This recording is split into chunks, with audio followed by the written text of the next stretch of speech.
Good morning. Ngasigi card message haipeta yengminarase ko. Ado ngasi se layout numit se akogi number da haraga number se 69 leire aduga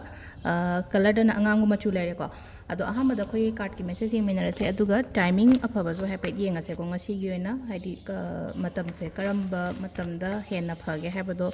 adu dumasu yengminarase ko.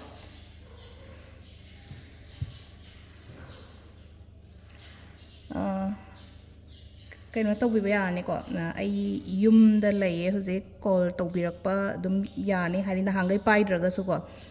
hojik dum tawbirakpa matamda lakpagi pochai budi aingonda hana hairakhiga ngai budi aina nongni sida loina mag deliver ta honjarage dugi budi kem pakhat piranu ko aduga amana atopa kai sum lakningba khoningba leraga dum haibirakpa yani ko ado sida lere khoi card ahum se ko ahamba gi card number 1 2 3 ko ado ama ahamba khanba ngai gi yengase ko ahamba lere ani shuba ahum suba ko ahamba gi se ko haidi sida ko ngasi gi harasine ko ngasi gi aina kainoma ningjaba khochaba leragadi adugi potto aingonda successful oiba kainoma chattoine bo harase ba mi unabani khangde natraga atopa kainoma chattoine bo khalase ba adu se successful oiba baina piri ba ko confidence leyo aina chattori ba thabak to job interview ni khangde haidi mi ama unadoine project amagi damakta khotpa haidain taragadi haidi adugi chaliba thabak to gi damakta haidi confidence leyo haidi aingonda ego stipus lakpa yade ko haidi chauthokpa khotokpa natraga haidi ai ngamni haibagi haidi ko haidi confidence ka ego ga se katang khene ko adudana hadi confidence layo ego di thamba yade ko aduga ani shubasina ko yamna kaino di tawe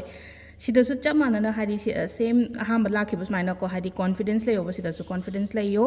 aduga hope thamo ko hadi ai ngamgani haibagi aingonda ko adu taragadi ko adu taragadi sida successful oigani haibani sida haise ko challenges laigani ko hadi tarai de heta oiroi ko ai gi thaba inkhang ma kai ma taw matamda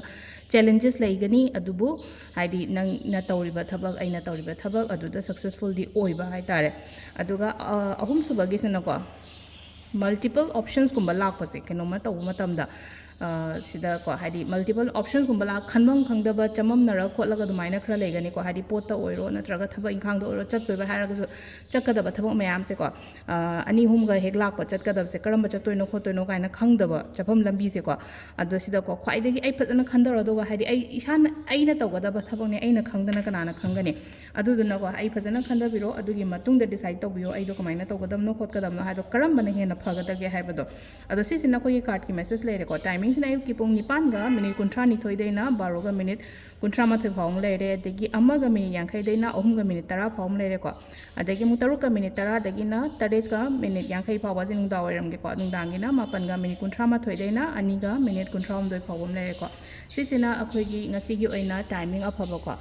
makhon yam nuaite saida hadi keno tawbai ko du khitang ignore tawbiro matam khara di ko hadi smaina khar leirani makhon di